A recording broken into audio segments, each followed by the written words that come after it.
2025 is shaping up to be an absolutely incredible year for astronomical observations, with some immensely exciting celestial events on the way.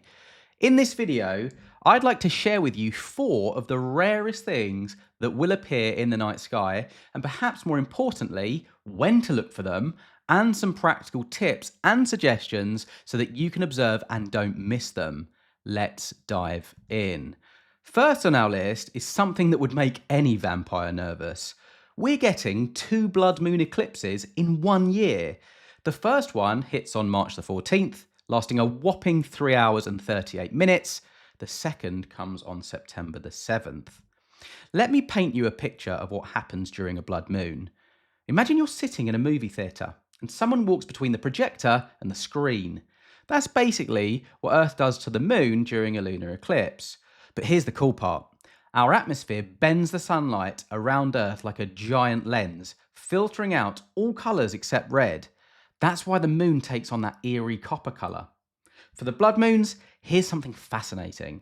The reddish colour comes from a process called Rayleigh scattering, the same phenomenon that makes our skies blue. Now, our second celestial spectacle is something truly unique. Venus playing a cosmic game of hide and seek. From March the 18th to the 21st, Venus will pull off something incredibly rare. It will be visible in both the morning and evening skies on the same day. Imagine seeing the same planet twice in 1 day, once you head to work and again as you come home. Now, the next time that this will happen is not until 2033. When it comes to viewing Venus, both morning and evening, timing is crucial. In the evening, look west about 30 minutes after sunset. For the morning view, look east about 30 minutes before sunrise. Venus will be blazing at an impressive magnitude of -4.5. That's bright enough to cast shadows on a moonless night. Third up, we've got something that happens about as rarely as finding a 4-leaf clover. Saturn's rings are going to virtually disappear. Now imagine you're looking at a CD from the side. Pretty hard to see, right? That's exactly what's going to happen to Saturn's rings on March the 23rd, 2025. Despite being wider than the distance between Earth and the Moon, these rings are incredibly thin, like a sheet of paper stretched across a football field. Now here's the fascinating part. Saturn's rings tilt about 27 degrees, kind of like how Earth tilts on its axis, giving us our seasons. But twice during Saturn's 29.5-year orbit, these rings line up perfectly, edge on with Earth. When this happens, those magnificent rings that we're used to seeing through telescopes seem to vanish into thin air. If you miss one, you'll have to wait until 2038 for the next show. For the Saturn ring crossing, you will want a telescope with at least a 6-inch aperture to get the best view. The rings will be just about 10 meters to 1 kilometer thick, incredibly thin compared to their 270 million mile width. Now here's a pro tip. Use a color filter to enhance the contrast between the rings and the planet. And finally, we've got what I call the celestial dance of giants, a spectacular Jupiter-Venus conjunction on August the 12th. These 2 planets will appear so close together in the sky that they'll look like a dazzling double star.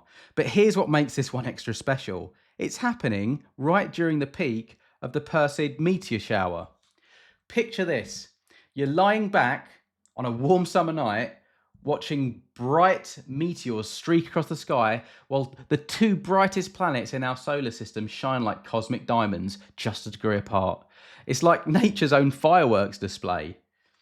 For the Jupiter-Venus conjunction in August, you're in for a treat. Venus will shine at magnitude -4, while Jupiter will glow at magnitude -2. Through a telescope, you might even catch glimpses of Jupiter's cloud bands and Venus's phase, all in the same field of view. Before we wrap up, let me give you a quick tip from my years of stargazing. Mark these dates in your calendar now and start scouting out dark viewing locations. You don't want to miss these once-in-a-lifetime events because you couldn't find a good spot to watch them from. Now let me share some viewing tips that will help you make the most of these events. Firstly, location is everything. Find a spot away from city lights. You can even use apps to locate dark sky areas near you. Secondly, weather watch. Start checking weather forecasts about a week before each event. Clear skies are essential, but also watch for humidity levels. High humidity can create poor viewing conditions, even on clear skies. Then, prepare your equipment. Let your telescope or binoculars adjust to the outside temperature for at least 30 minutes before observing. This prevents thermal currents from distorting your view. Also, be sure to capture the moment. If you're into astrophotography, remember that blood moons need longer exposures than the full moon. So you can try starting with an ISO 800 and 1 to 2 second exposures. For the Jupiter Venus conjunction, a wide angle lens will capture both planets beautifully. Lastly, be sure to stay comfortable. Bring a reclining chair, wear warm clothes, and leverage red flashlights to preserve your night vision. Now, for me, I always pack hot chocolate in a thermos. Trust me, it makes those early morning Venus observations much more enjoyable. Remember, you don't need expensive equipment to enjoy most of these events. While a telescope will enhance your view of Saturn's rings and Jupiter's details, the blood moons and Venus appearances are perfectly visible to the naked eye. Over to you. Enjoy.